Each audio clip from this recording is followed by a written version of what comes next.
Olá pessoal, nesse vídeo eu respondo várias perguntas que vocês me mandaram lá no Instagram, então me segue no Otávio.Paranhos, respondo perguntas por lá e também aqui pelo YouTube, mas antes um aviso, se você se interessa por uma consultoria personalizada para que você tenha renda em dólar, em euro e em várias outras moedas, conforme o seu perfil e as suas necessidades, basta você observar o link aqui da descrição para você poder entender melhor, a gente vai entrar em contato com você, é um breve formulário muito rápido, basta clicar aqui embaixo. Então vamos direto para o conteúdo. Essa pergunta do Astro é muito boa, né? Por que a bolsa da China anda de lado há tanto tempo? Basicamente, ele tem essa pergunta, muito provavelmente, porque a China é um país que, historicamente, nos últimos 30 anos, cresceu muito em termos econômicos, em termos políticos, né? Em termos militares também, e isso não se refletiu no valor das ações. Veja nesse gráfico aqui que eu trago, né, o resultado de ações brasileiras em verde, tudo em dólar, comparado com ali a média de um ETF de ações chinesas, nesse caso aqui é o FXI, que pega basicamente as grandes empresas chinesas. O retorno de ações brasileiras, que a gente sabe claramente que não foi muito bom, foi equivalente ao retorno de ações chinesas nesse último período aqui de praticamente 20 anos, né? Dependendo do período que você pega, pode ter uma performance melhor ou pior, mas esse aqui é um ponto interessante, como que nos últimos 20 anos o crescimento econômico chinês foi tão maior assim do que o brasileiro e isso não se traduziu em melhores retornos de ações. A resposta está basicamente porque, sim, de fato, conforme a gente observa nesse gráfico aqui,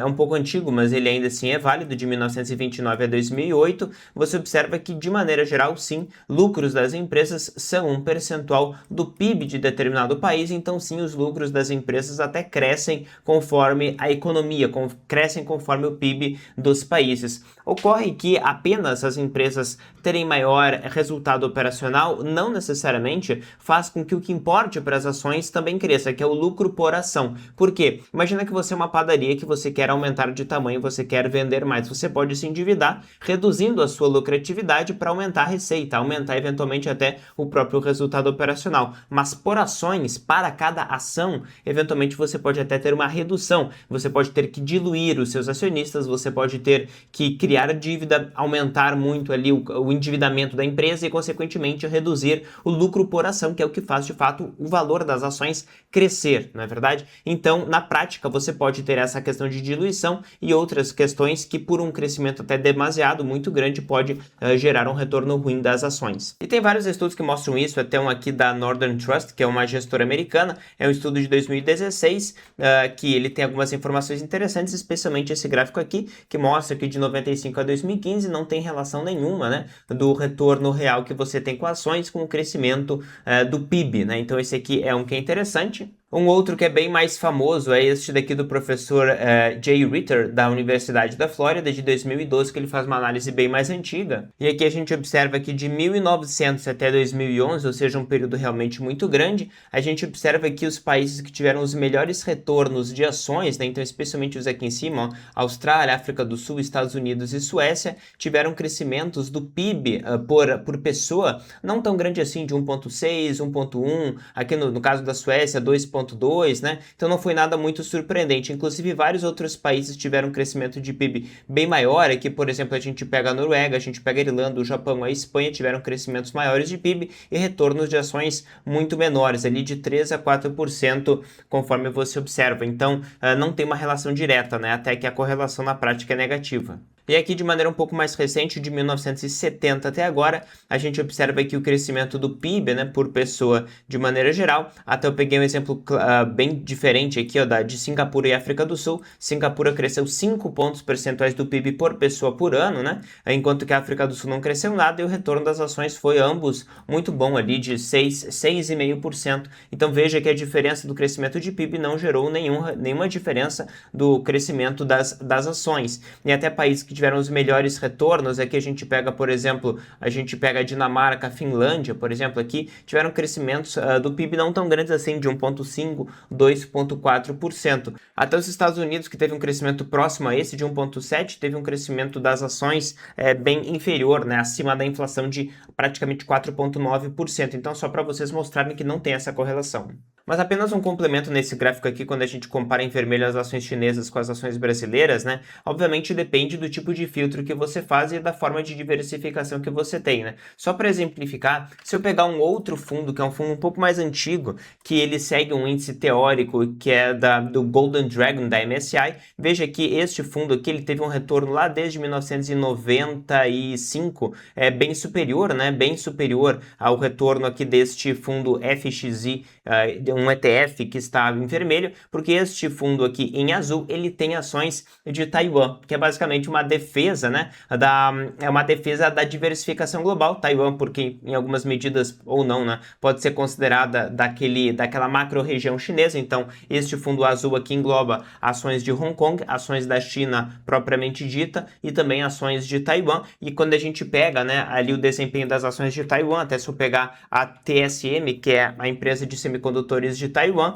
teve um retorno ridiculamente muito alto, né, nesse período, crescendo 23% ao ano nos últimos 20 anos, e ela é a maior parte da alocação das ações de Taiwan. Consequentemente, você teve uma excelente performance, né, de um índice teórico, de um fundo teórico que é chinês, mas que engloba ações de Taiwan. Então, apenas uma defesa dessa questão de diversificação, né, como que você não tem como saber que um país que vai crescer mais ou que cresceu mais teria um resultado melhor, o que não aconteceu claramente, conforme os estudos que eu mostrei e também conforme aqui a própria prática. Até se a gente pega, né, comparando com as ações americanas, a gente vê que as ações americanas no período tiveram um desempenho até parecido, né, de uma carteira que teria ações chinesas e ações de Taiwan também, conforme você observa estes dois gráficos aqui. No caso aqui, ações do S&P 500 e aqui ações chinesas com de Taiwan também, só para mostrar para você como que acrescentar uma ou duas empresas muito boas faz com que você performe melhor, só que ninguém tem como saber quais são essas empresas, por isso que você tem que diversificar, não só dentro de um país, como no mundo inteiro, né? Então é basicamente uma defesa da diversificação. Tirar, nesse caso, ações de Taiwan, faria a sua performance não ficar próxima das ações americanas e ficar sim próxima das ações brasileiras, conforme você observa neste gráfico aqui, certo? Então, é basicamente por isso que as ações chinesas não performaram tão bem, por várias questões de diluição, de gestão, e que não tem uma correlação entre PIB e crescimento de ações e bom desempenho do mercado de ações. O Renato fez uma pergunta: justifica ter todo o patrimônio em um ETF irlandês? Veja que ETF irlandês é apenas o formato do investimento, você não sabe no que você investe, então, teoricamente, eu não sei sobre a sua estratégia, mas não haveria problema nenhum em você ter todo o seu investimento, todo o seu capital investindo através deste formato, que é extremamente eficiente, blinda você em termos de proteção patrimonial, muito eficiente tributariamente, você tende a pagar menos impostos, você tende a diferir o momento que você paga os impostos, ou seja, atrasar o momento que você paga os impostos, então não tem problema nenhum você escolher dentre os vários formatos de investimento, ou seja, um fundo no Brasil, seja ele um ETF, seja ele um fundo multimercado, seja ele um fundo imobiliário, né? E você escolher entre um formato no exterior, seja um fundo americano, um fundo europeu de acumulação, no caso um fundo irlandês, dentre todas as alternativas que você tem, geralmente os fundos irlandeses de acumulação são os mais eficientes, tributariamente e também em termos de blindagem e proteção patrimonial. Então, nada contra, né? Não tem problema algum você fazer isso. A questão é, obviamente, a estratégia que você vai utilizar, ou seja, o que você vai fazer com o dinheiro que está dentro do fundo, se ele vai comprar ações, se ele vai comprar renda fixa. Para isso, obviamente, você pode fazer a nossa consultoria ou observar mais informações sobre o meu curso Investimentos Globais, mas basicamente investimentos de longo prazo, é recomendado que você tenha maior alocação em ações, investimentos de mais curto prazo em renda fixa na moeda do seu gasto. Então, se você vai gastar em reais, sim, renda fixa em reais. Se você vai gastar no médio prazo ali de 3 a 10 anos, geralmente indexadas à inflação, no curto prazo até 2, 3 anos você pode indexar o CDI para você reduzir o risco de volatilidade e o risco também de perder para a inflação em prazos médios e principalmente longos, tá? Então não tem problema nenhum você ter todo o seu capital em um fundo irlandês de acumulação que é extremamente eficiente e blinda você em termos de proteção patrimonial, é excelente. O Gutenberg fez uma pergunta interessante: o que você acha de gerenciar de maneira passiva ações individuais, como se eu fizesse de maneira própria e autônoma um próprio ETF? Excelente pergunta e não faz sentido, tá? Por vários motivos, principalmente a questão de consistência na estratégia e desempenho e risco tributário, tá? Por quê? Imagina que você tem lá um fundo, vou pressupor um fundo do Ibovespa, tá? Que você quer investir nas ações do Ibovespa. Você pode comprar o BOVA11, que é um ETF brasileiro que faz isso, ele vai comprar lá 70, 80 empresas no Brasil, e a grande vantagem de uma estratégia de um ETF ou até de um fundo normal, né? Que não é um ETF ETF, que é um fundo mútuo, é que quando ele gira os ativos dentro do fundo, ele não paga imposto, né? Então, você sempre vai conseguir manter essa consistência na estratégia, sempre o mesmo perfil de investimento. Se uma empresa, ela cresce muito e ultrapassa um determinado perfil, um determinado patamar, um determinado percentual, que aquela estratégia havia determinado como limite, por exemplo, ela não pode ter mais de 10% em uma empresa, e uma empresa ela cresce demais, ela pode ultrapassar este percentual. Um ETF, ele venderia esta ação sem imposto, né? E obviamente seria realocado dentro da estratégia do ETF em alguma outra ação. Você só pagaria imposto quando você fosse vender este fundo, portanto, diferindo, atrasando os impostos, fora a questão de otimização do seu próprio tempo. Você não precisa pesquisar nada, você não teria, né, nenhum tipo de risco de não aplicar a estratégia, que é um grande problema, né? Porque as pessoas muitas vezes até podem estabelecer estratégias.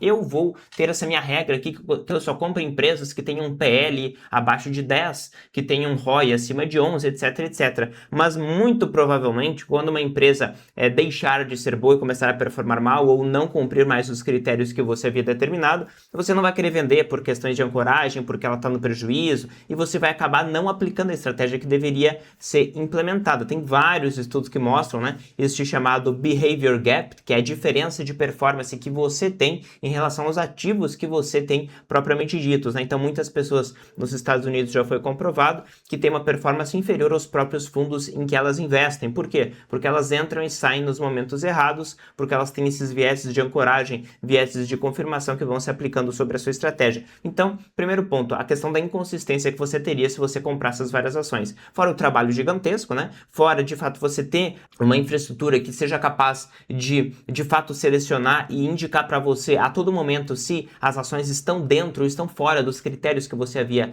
estabelecido, fora questões, obviamente, tributárias. Se você comprar no Brasil ações, seja no exterior, seja no Brasil, você tem imposto. No Brasil, a gente tem isenção ali até R$20 mil por mês em vendas, agora de maneira trimestral, mas na prática, se você tiver uma posição muito grande, né, em uma determinada ação e você tiver que fazer um rebalanceamento por alguma questão de risco, né, ou de performance que você queira otimizar e manter um perfil de risco, você vai ter que vender uma ação e vai ter que pagar imposto. Então, é como se você estivesse criando um próprio come-cotas para você. E dependendo do nível de inflação que você tem, esse come-cotas, né, teórico que você criou para si mesmo, ou seja, este imposto antecipado que você está criando para você mesmo, pode reduzir a sua performance aí de 0,5% a 1,5% ao ano, o que é muita coisa, né? Um ETF não teria esse problema porque ele iria fazer o rebalanceamento sem o imposto, e consequentemente mantendo o perfil de risco e sem pagar impostos, então é muito mais eficiente, fora a questão comportamental que eu acabei de mencionar para você. Então é possível, eu não conheço ninguém que tenha feito isso com consistência, tá? Geralmente as pessoas que têm ações,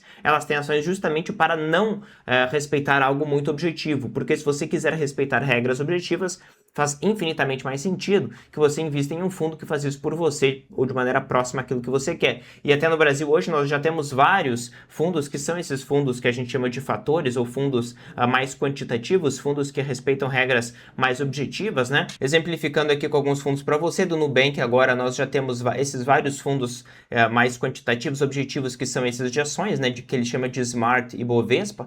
Então a gente tem os de dividendos, que pagam ou não dividendos, mas que respeitam regras objetivas, os de beta baixo ou beta alto, né? Ou seja, com maior correlação ou menor correlação com o mercado. Geralmente esse aqui de baixa volatilidade historicamente performou muito bem num país como o Brasil, né? E nós temos também ali até um do Ibovespa, que é um Ibovespa ampliado, que pega ações que não estão originalmente aqui no Brasil, o que é bem interessante, né? Temos também a Investo, que é uma gestora especializada em ETFs, que tem também esse tipo de estratégia mais quantitativa, tanto de maneira global como também aqui dentro do próprio Brasil. Você tem índices, né? Ou seja, carteiras teóricas que de fato vão fazer esse giro da carteira automático para você sem que você precise, e temos até agora, né, fundos aqui como este Best 11, né, que é até famoso por outros influenciadores no Brasil. Eu particularmente não sou muito adepto, mas é muito melhor do que você comprar ações individuais, né? Temos também de baixa volatilidade, empresas de qualidade que têm entrado agora, e geralmente faz muito mais sentido do que você ter que fazer isso manualmente. Afinal, muitas pessoas querem justamente investir em ações para comprar empresas de qualidade, empresas de menor volatilidade,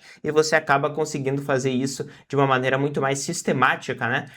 E muito mais tranquila, sem perder o seu tempo, né? E gerar ansiedade, gerar perda de dinheiro com estratégias como esta daqui. Essa outra pergunta do F. Nunes é meio rápida, eu não vou responder toda ela, mas apenas o que interessa para vocês, né? Pergunta filosófica: com quanto dinheiro você estaria 100% resolvido de seus problemas mundanos? A quantidade de dinheiro, né, que uma pessoa precisa é individual e depende de cada um, né? Então não vou exatamente dizer quanto que eu gasto por mês, isso aí não vem muito ao caso, mas respondendo aquilo que você provavelmente está pensando, como que você calcula quanto que você precisa ter? E esse cálculo é muito simples. Exemplificando aqui, se eu desejo ter 10 mil reais por mês, por ano equivale a 120 mil reais, e eu sempre tenho que pensar em termos de taxa de retirada segura. E você sempre tem que colocar um percentual normalmente abaixo daquilo que você espera que a sua carteira cresça, e normalmente percentuais próximos a 4%, até eventualmente menos do que isso, para que você não retire muito da sua carteira e ela não caia justamente em momentos de crise, porque se você tiver uma carteira justamente retirando 4% ao ano para ganhar 120 mil por ano, o que equivale a 10 mil por mês, você precisaria de 3 milhões de reais. Mas veja, se você passar por uma crise e você não tiver mais 3 milhões, você tiver 2 milhões, e se você for tirar os mesmos 120 mil, na prática isso equivale, né, a você tirar 6% ao ano, o que é muita coisa e você pode acabar dilapidando o seu capital ao longo do tempo. Mas apenas para mostrar para você que por essa regra aqui, né, de taxa de retirada, você consegue calcular quanto que você precisa, e aqui até, ó, deixa eu até modificar aqui porque não se trata de dinheiro, né, mas sim de regra de multiplicação. Basta você multiplicar para uma regra de taxa de retirada de 4%, basta você multiplicar o que você quer por 300 vezes, né? Se eu trabalhar de maneira um pouco mais conservadora, se você considerar, por exemplo, questões tributárias, quando você vender o seu capital, você vai ter que pagar imposto sobre algum ganho que você teve. Se você trabalhar com 13,5%, por exemplo, né, 13,5% ao invés de 4%, na prática, você precisaria de 3.428.000 para retirar os mesmos 120 mil reais, porque os 120 mil reais retirados por ano equivalem, né, a 13,5% de 3.428.000, portanto você tem que multiplicar aquilo que você quer por 342 vezes, né, só para trazer aqui para você poder observar, tá? E se você quiser ser mais arrojado, eventualmente mais no final da vida, perto dos 70, 80 anos, com uma expectativa de vida menor, você pode aumentar um pouco, principalmente dependendo da expectativa de retorno da sua carteira. No Brasil hoje a gente tem taxas de juros reais próximas a 7% ao ano, né? Tesouro IPCA paga mais ou menos 7% ao ano, então você pode aumentar um pouco, considerando que você tem uma renda fixa que remunera você relativamente bem. Nesse caso, você precisaria de menos dinheiro. Observe que nesse caso, com uma taxa de retirada de 4,5%, você precisaria de 2.600.000 para fazer essa retirada. Lembrando que isso aqui sempre é o valor da retirada bruta, né? Então você estaria retirando 120 mil brutos. Se você tiver que pagar algum tipo de imposto, talvez líquido sobre um pouco menos, sobre 110, sobre 105 mil reais para você. Então se você quiser ter uma segurança maior, eu vou tirar de maneira bruta 13 mil reais, mas líquido eu sei que eu vou tirar 10 mil, então na prática, se você vai tirar 13 mil brutos, equivale a tirar 156 mil por ano. Considerando uma taxa de retirada de 4,5%, você precisaria de 3 milhões e meio de reais. Se considerar a retirada padrão de 4%, precisaria de 3 milhões e 900, e de maneira mais segura, 3,5%, precisaria de 4 milhões e meio de reais para fazer essa retirada.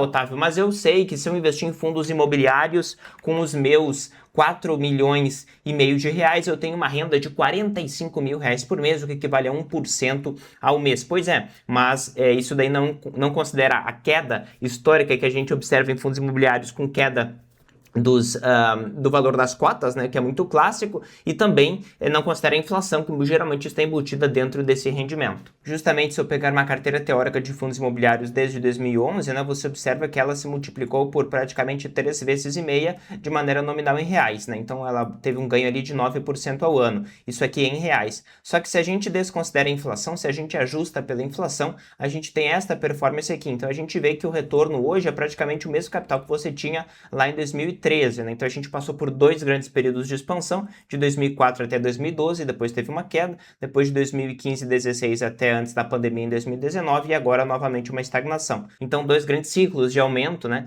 de juros, conforme você observa aqui até 2016 e depois aqui até 2025, né? Você observa aqui o fato de você ganhar 10% ao ano, 9% ao ano em dividendo não fez com que o seu retorno compensasse isso em termos acima da inflação. Acima da inflação, inflação, fundos imobiliários renderam apenas 3,08%, tá? Então, veja, até inferior à taxa de retirada que eu mencionei para você. Por isso que é importante você diversificar em outras classes que não são apenas, né, nesse caso, imobiliários, que tiveram muitos problemas de gestão e de alinhamento das gestoras com os investidores, né, de emissões diluindo os cotistas. Então, esse ponto é muito importante. E se nós fôssemos pegar justamente o IFIX e aplicar retiradas de 4% ao ano, né, desde lá de 2010, 2011, ajustado pela inflação, você teria inicialmente ali R$1.000, que é que eu simulei, e ao final desse período de praticamente 14, 15 anos, você teria um pouco acima de 80%, né, R$827 ajustado pela inflação,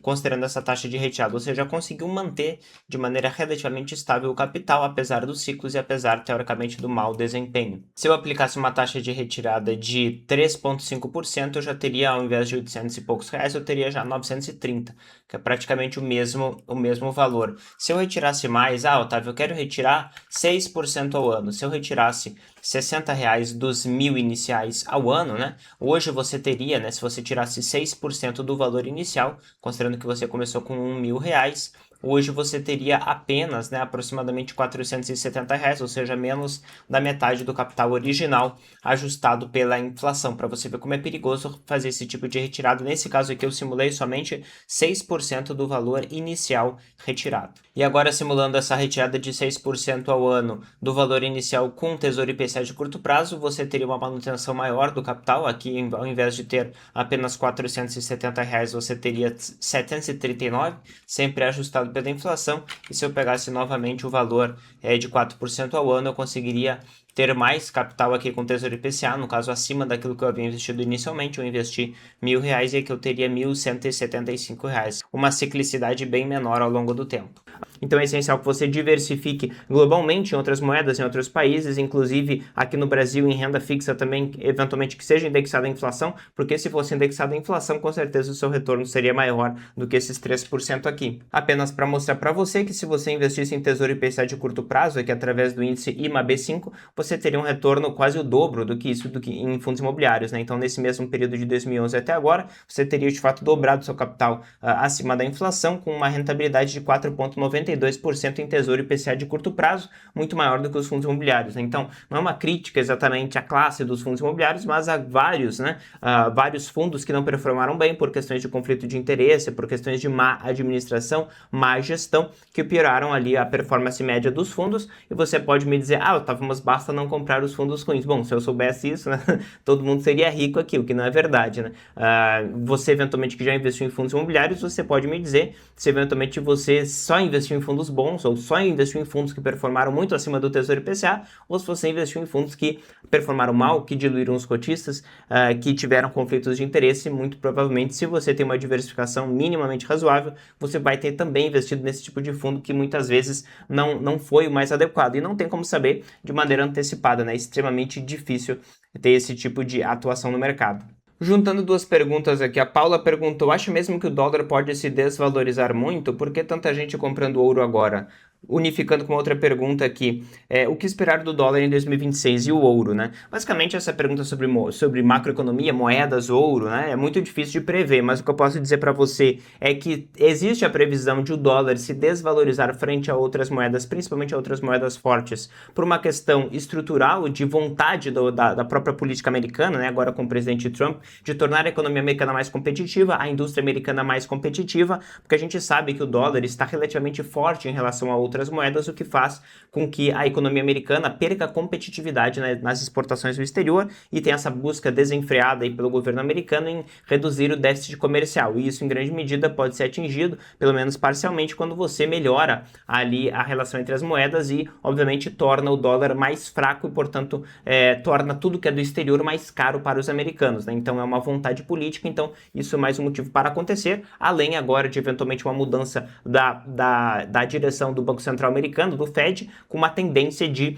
queda de juros, né, o que vai, obviamente, enfraquecer as moedas que têm menores juros, no caso aqui seria o dólar, tende a ter um enfraquecimento, né.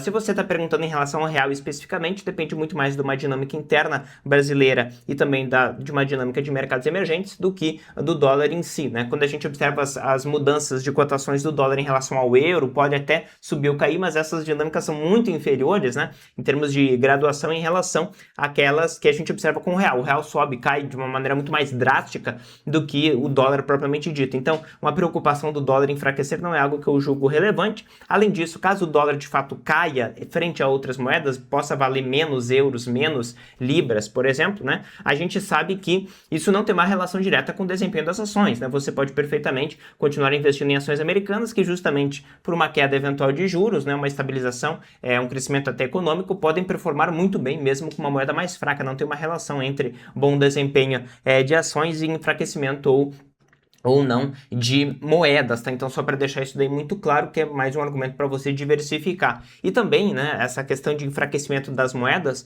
existe toda uma tendência que agora os mercados estão percebendo de que portos seguros não são tão mais seguros assim, especialmente o mercado americano, que no caso a dívida americana, né, o tesouro americano, que tem uma dívida muito grande, né, então, consequentemente, talvez difícil de pagar, talvez eles tenham que gerar inflação no futuro, consequentemente, essa dívida fica menos atrativa, até porque as taxas de juros estão tendendo a cair, né, de mais curto prazo, e consequentemente torna essa dívida americana menos interessante, e portanto o capital está migrando parcialmente, lentamente, né, de reservas americanas para outros tipos de meios, seja de países que têm menor endividamento, como a Suécia, a Suíça também, e também próprio ouro ou commodities de maneira geral, que também podem desempenhar muito bem como tem desempenhado, né, quando você reduz as opções de portos seguros, como por exemplo o Tesouro Americano, por ser um tipo de moeda que poderá ser inflacionada e perder valor, né? A própria dívida poderá ser inflacionada e perder valor, pode valer a pena você